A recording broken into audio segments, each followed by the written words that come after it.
พาเขาค่ำพาเขาคูนเด้ออันนี้เด้อมื้อนี้มื้องามยามดีมาค่ำมาคูนมาหยกเสาขวัญเรือนลูกสาวใหญ่เลยเก็บภาพมาให้เพื่อนเบิ่งผู้ใดอยากเบิ่งติดตามไปเด้อนักเรียนชียกกำลังเอาเครื่องคำของครูลงเสาเองยายเพิ่นกำลังจัดการเอง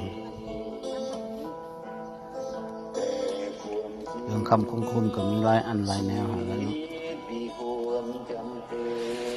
ตามคนเสียถือของแต่ละคนเห็นให้คักให้แน่ให้คักให้แน่แล้วหมดใจแล้วก็ยกขึ้น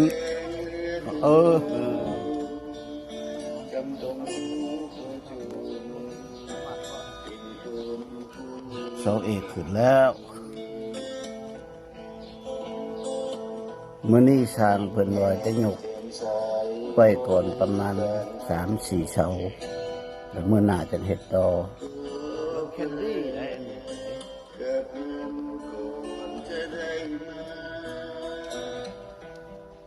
คือจะกินดีลันล่า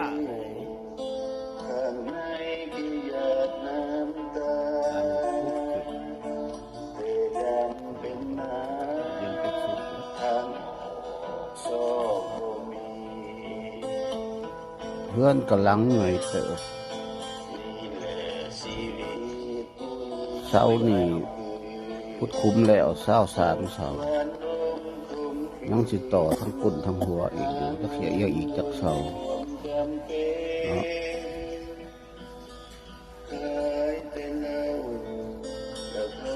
เรือนชั้นเดียวนะ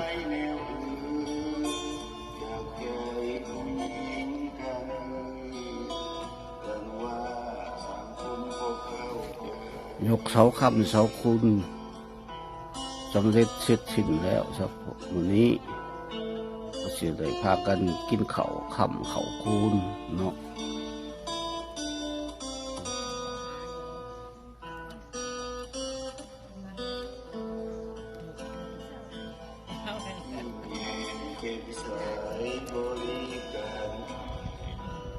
พาข้าวคำพาข้าวคูนเด้ออันนี้เด้อ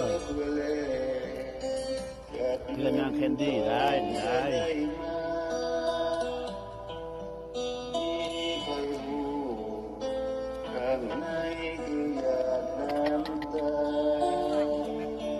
ผู้คนเผาเอาลงให้เลย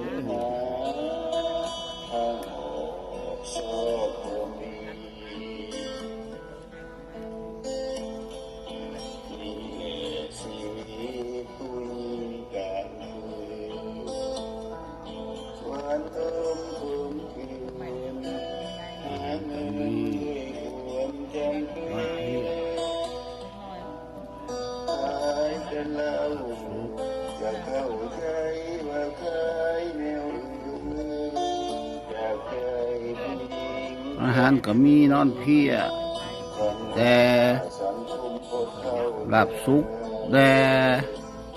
ต้มไก่แต่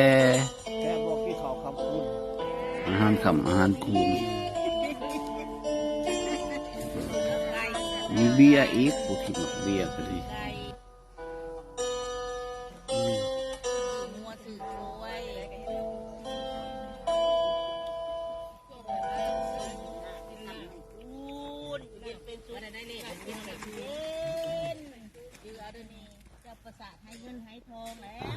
น้องกระแสจะบอกกี่เขา